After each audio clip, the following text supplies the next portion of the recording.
Hey guys, right, today I'm going to be doing a full 2020 gaming computer build for you from start to end. I'm going to go over each of the parts that I've used on the build, how everything's been put together step by step. I'll go over how to install your Windows operating system, and then I'll even run the new Call of Duty Warzone on its highest settings so we can see what sort of FPS we get. The computer won't only just look good, but it will have the ability to run any games that you're going to throw at it.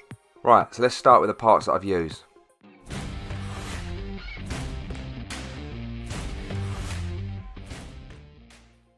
I've used the Dark Blader G RGB full tower by Cougar. This case has got two tempered glass side panels, so this makes it a great option to showcase all the RGB lighting that we're going to be installing. It also has a brushed aluminium front panel as well. For the motherboard, I've used the MSI MPG Z390 Gaming Edge AC. This motherboard's got everything you can really ask for on a motherboard at this level. It's got 4 RAM slots that can support up to 64 gig at 4400 MHz. It will also support twin M.2 SSDs. It's got USB 3.1 support, built-in Wi-Fi. It's got it all. And it also, MSI have one of the best BIOSes for overclocking should you want to do this in the future. For the RAM, I'm going to be using Corsair Vengeance RGB Pro 16 gig DDR4. I'll be using two 8 gig sticks, both clocked in at 3200 MHz. And for the graphics card, I'm going to be using the GeForce RTX 2060 6 gig card. This is going to be due to its great performance. For money for ratio, this definitely makes it a good choice for this build. For the processor, I've used the popular i7-9700K 3.6 GHz 8 core 8 thread CPU. For the power supply, I'm going to be putting in Corsair's CX750. It's a decent 750 watt power supply that's going to be perfect for this build. For the cooler, I'm going to be putting in a Kraken X53 with RGB. This cooler I've used on a lot of different builds now, and it's never let me down. It really is a great bit of kit. For the hard drives, I've got a Samsung 860 EVO 500 gig SSD. This one's going to be used for the main drive, and then I'm going to be using a Seagate Barracuda 1TB drive as the secondary. With the system fans, for extra cooling, I'm going to be putting in 3 Corsair SP120 RGB Pro fans. They're all 120mm fans. They all come with a separate RGB controller that will then work with Corsair's IQ software, and with this you can control all the different lighting effects. Okay, moving on to the computer build itself. First thing you need to do is take the side panels off of the case, and then I'd always recommend putting your side panels in the original box it come in, just to avoid them getting scratched or damaged. Then lay the computer down on its side, and then the first things you want to do there then is take out the original case fan that's attached, because we won't be using that, and then removing this little panel here that's used to hide the cables. Before you put the motherboard into its case, make sure you remember to put in the little back panel that comes with the motherboard into this part of the case here, because otherwise you won't be able to get the panel in once the motherboard's down. Right, now you've got that panel in, you can sit the motherboard into the case. When lining it up, you just want to make sure that the holes on the outside of the motherboard do line up to the little riser screws that come pre-screwed into the case itself. If you're happy that the motherboard is lined up correctly, you can then begin screwing this down to the case. You've got 3 screws at the top there, and then you've got another 3 down here in the middle, and then there is 3 there then 2 at the bottom. So in total there'll be 9 screws. To put the processor in, you just want to remove this little black cap here. So you then pull out this little bar and lift it up, and then you can then just pop that cap out. You can then lift up the little processor clamp there, ready to put your processor in. You just want to make sure that when you sit the processor down, that you line up this little mark here with the corner with the little dot on the side of the processor. You can then get your processor and sit it down into the motherboard. Make sure the dot's lined up the side of the processor. Pull the clamp down, lock it under there, and then just pull the little secure bar down to fasten the processor in. Okay, you can now stand the computer up and then go to the back of the case, because we now need access to the back of the motherboard so we can secure the cooler onto the processor itself. There's a little backing plate that will come with the cooler. Now that needs to click onto the back of the motherboard. So to do that, you've got these 4 holes here that you just push the plate onto, and then it will sit in nicely like this. Now you've got the back plate on, you can go back into the inside of the case, where you just screw in these little 4 thumb screws into the back plate.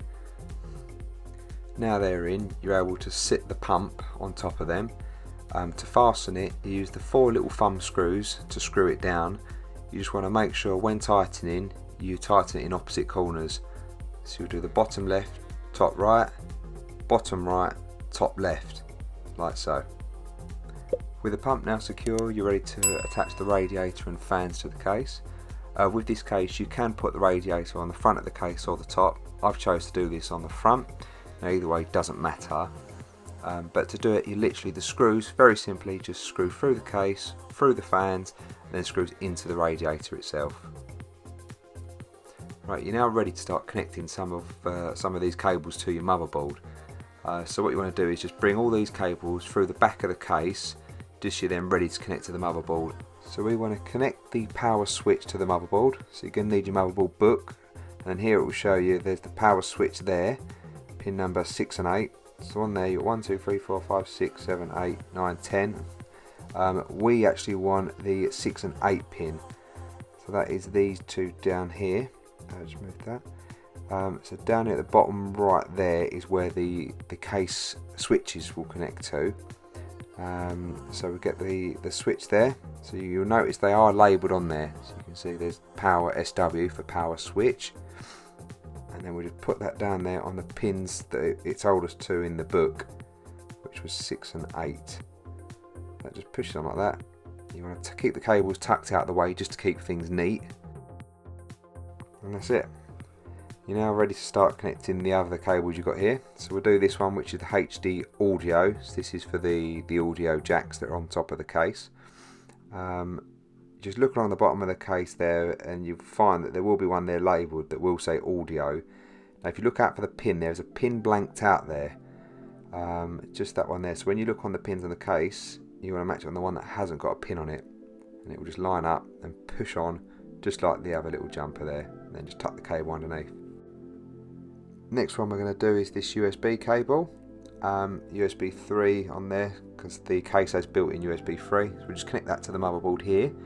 Now these are all labelled out on the case. If you can't find it, it's in the book, but it just pushes in. Very, very easy. Push that in and just slide the cable back so it's out of the way.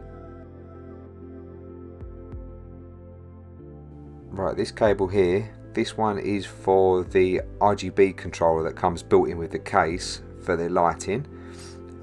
So with this, you want to get your motherboard book again, and it will show you where all the little RGB connections can go. So on here it's all labelled out on here. Right, now the bit we want is the bit down here under the J Rainbow, because we're using 5-volt fans, RGB fans.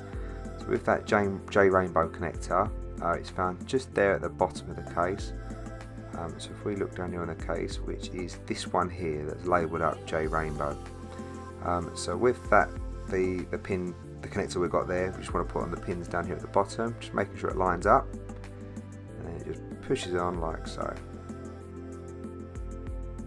And then with the excess cable, we'll just tuck it behind because we don't need that part. Okay, next we're just going to connect the CPU cooler pump to the actual motherboard. So with the cables that come with the pump, we'll start with this one, which is the pump fan 1 we connect to. It's a 3-pin, but on the board it's a 4-pin, but that doesn't matter. We just push it on there to pump fan 1. Right, we now just want to connect the little micro USB into the side of the pump. It just pushes in as normal. And then at the other end of that cable is just a standard USB connector with the blanked out pin there. Now you can connect this to any one of the USB pins around this case. I'll probably get the one down here at the bottom. Okay, I've got everything now connected and tidied up a little bit there. Up here at the top are the 2 radiator fans. They just went onto the pins up there. I decided after the front USB I'm going to move from this connector and put it down here a little bit and just put it in this little side connector. I think this is going to look a lot neater when doing my cable management and things like that after. Okay, probably the easiest bit of the computer build here. Just securing the solid state drive to the actual case itself. Just attaches to this tray here. There's 4 little screws it just goes into at the bottom, into the little rubber seal to stop any vibration. Okay, this is where you'll secure your hard drive to one of these trays. You just pinch it in and slide it out. You've got 4 little holes here that screw into the bottom of the hard drive. once we get the hard drive, you'll see it just lines up in here. So you put the tray on the back of it, or the bottom of it, and then just line it up. Check the back just to make sure the holes do align. So you can see there you've got the two there at the top, and then the two at the bottom there, they just line up. So once you've got that screwed in, you'll just screw it in and slide it back into the tray. Okay, right, your next part is fitting this power supply into the case. So the place where it goes is just in this little bit down here. What you want to do is make sure you've got that fan at the very bottom though. You want the fan facing downwards. So you just want to undo this cable tie just to free up all them cables and get them out of the way. So it'll make it a bit easier when putting the power supply into the case. Alright, you can then move these cables out of the way and just slide it into the bottom there where it wants to go. Now, it is a little bit tight, so you'll have to jiggle it around to get it lined up, ready to screw on from the back.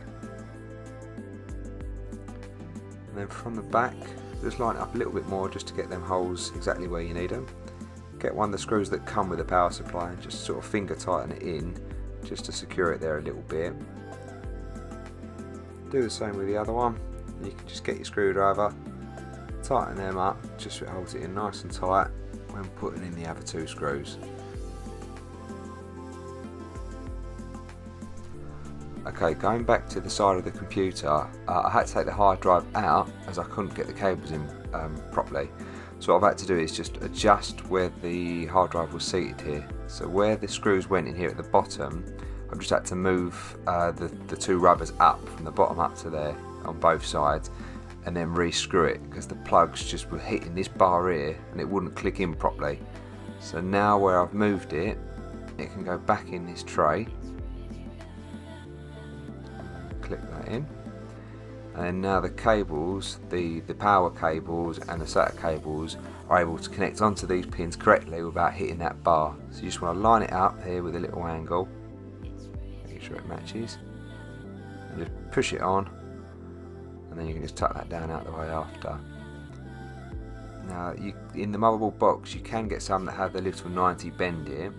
So I'm going to actually use them ones just because it sticks out a little bit far and I want a bit of space by the edge of the case. The same way, just line up the pins and then just click it on. But with that 90 one, it just gives me that little bit more room for cable management after. And the other end of that, we'll just connect into the motherboard. So I'll just feed that through the hole up there and I can connect that into the board after. Now the other SATA cable from the power supply looks exactly the same but just bigger. Goes on the same, just push it on. And it's as easy as that. Okay, I've also got to connect power to this one, which is the cable for the CPU pump, and then we've got this one which is for the RGB controller for the fans. So both of these need power, so we can connect each one of them into the two spare ones that come off of the hard drive we just connected. So the same way, just line them up and then just connect them into the plug like so. And then with the excess cable, we'll just tuck it in there around the back. With the spare SATA cable we've got from the motherboard, I'm going to pop down here because we're going to use this to connect into the SSD we just mounted into the case earlier on. So if I just pop that down there, that's ready then to be connected to the motherboard after. So with the other end, I'm just going to feed through that hole, so that bit will go to the motherboard, and then the other bit will then connect to the hard drive. Okay, we've just connected everything now onto the motherboard, so brought everything through. So we've got here the big 24 pin ATX connector from the power supply, just brought that through and just connected it straight onto the board there. And at the top here we've got the 8-pin CPU power supply. Now there is a 4-pin next to it as well that I haven't connected.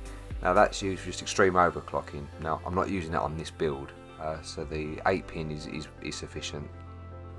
Right, we now need to connect the two SATA cables that are connected to the hard drive, or that connect from the hard drive.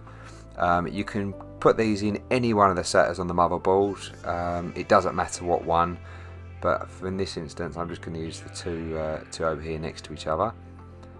So again, just line it up, push it on, it'll click, and then you know it's in, and just tuck the cable out of the way. Of course, always trying to keep the cables neat, it just makes a nicer finish. And with the second SATA cable, again, just plug it into the one next to it, and then just tuck that cable back. Okay, right, we're ready now to connect the two SATA cables into the SSD that we've mounted here. We've got the power one here and then the data cable. So we'll start here and just connecting this SATA cable here that comes from the motherboard. Now it will be a little bit tricky here because the hard drive's already mounted, there isn't much room, so just make sure that it's lined up and just connect it on. And then exactly the same process with the power cable that we pushed through earlier on. You just want to click that on and just make sure it's nice and tight in there. And again, just tucking in cables down, keeping it out of the way, just to keep things nice and tidy. Right, we're now ready to install the graphics card. So that will connect into the motherboard here. Then we screws onto the back of the case. We need to take these little panels out. So it is a double one, so we've got both panels need to be unscrewed. Once you've got them unscrewed, they'll just lift off out, and then you're ready to place the graphics card into the PCI slot. Right, so you need to open the little clamp there, and then get the graphics card, carefully line it up, and then it will just slot down into the motherboard and then clamp onto the back of the case. So push down either end, give it a little wiggle, and then you'll hear that little clip you open just snap into place. And then with the two screws you took out earlier, use them again just to screw in there to secure the graphics card into place. You then want to bring through the 8-pin power cable into here. From the power supply it goes straight into that graphics card. We're now ready to install the RAM. They go into DIMM 2 and 4. So we open up all the clamps there. You can then get the stick of RAM and just slot it there into place, into DIMM 2 first. So push it down until it clicks, and then you'll get your other stick of RAM and then slot it into DIMM 4. Same again, push it down, give it a wiggle, and you'll find the clamps will then click into place to secure it. I've skipped ahead a bit here. This bit's very easy. It's just mounting the case fans that we've got there, the Corsair RGB fans, just to the case. Very easy. Position them where you want, and you just screw the 4 screws in each corner of the fans just to the case. What you want to then do is bring through the 3 cables with the RGB sticker labelled on them from the fans, and then these just want to connect into the Corsair RGB controller. Make sure you get them in order, so they'll go into 1, 2, 3, 4, 5, 6. So all of the lights that have gone in, just make sure they're in the right order to keep the lights all in sync when controlling it through the software. What you then need to do is, using the SATA power connector that come from the bottom of the controller, just connect that into one of the spare SATA power cables from your power supply. So again, just line it up and then push it in, and then that will send power to all the connected fans. And then the second cable from the fan controller is this little USB one like the others. I'm just going to connect that to one of these at the bottom here. Again, make sure it is the one with the blanked out pin. So push that onto any one you want, and then just tuck the cables back again, just keeping the cable management nice and tidy. Right, I've brought through the other 3 cables from the system fans there. I brought them through the bottom because at the bottom of this motherboard, grouped up, there's 3 system fan pins there to connect onto. So I'm going to use them 3 there. I'll just push on again like the others did. And that's it. That is everything connected and is now ready to be powered up and start installing our operating system. Okay, to install your operating system, once you've got the computer all connected, as soon as you press the power button, keep spamming that delete key to load yourself into the BIOS. Once it's loaded up, it will look something like this. On this little row of icons up here, this is your boot priority. So what we want to do is set what our first boot device is going to be. So in our case, we're going to be using a USB to boot Windows from.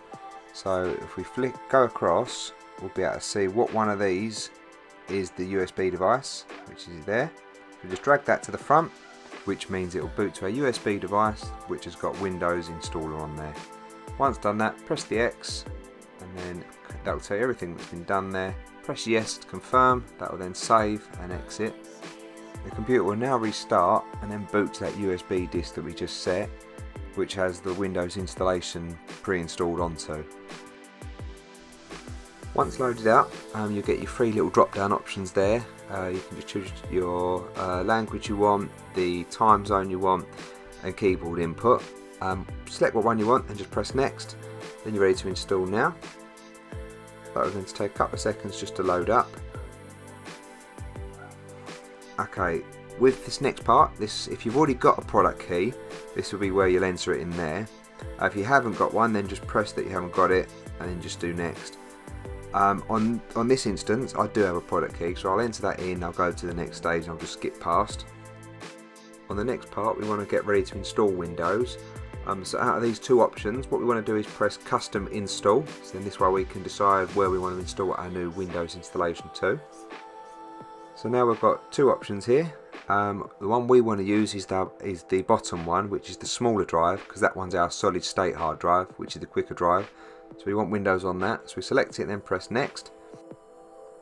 So that will then begin the installation process. This usually takes about 10 to 15 minutes. We'll just leave that running and then we'll come back once that's done.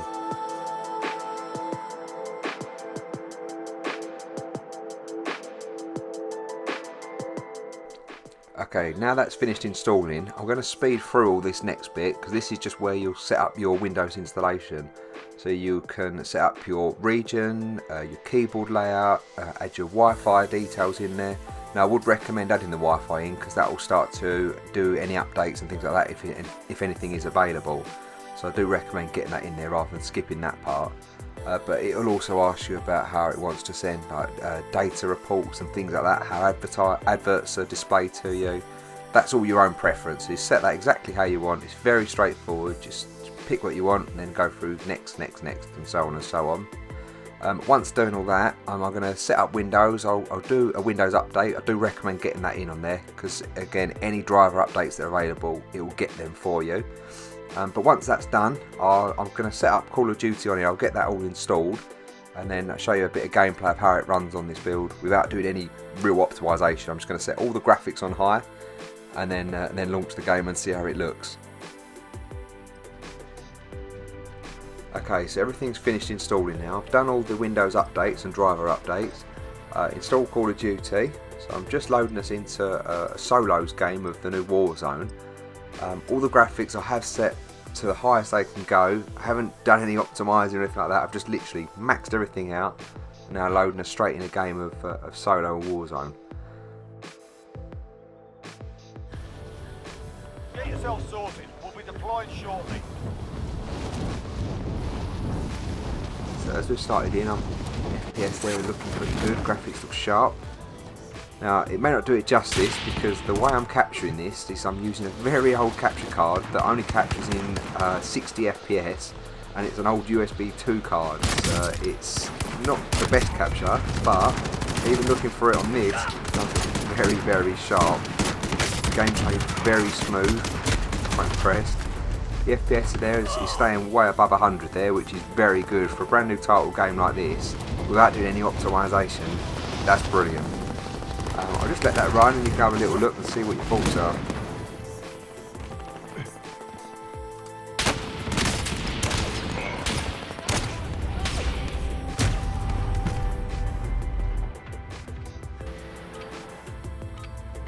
Warm-up's done.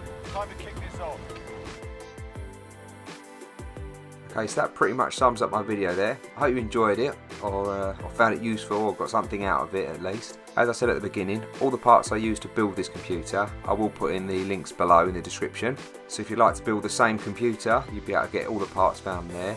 And if I've missed anything or you've got any questions, please just make sure you leave a comment below and I'll do my best to get back to you. And if you did enjoy it, please don't forget to hit that like and that subscribe button with the bell. And then that way you won't miss out on any of the future videos that I put out.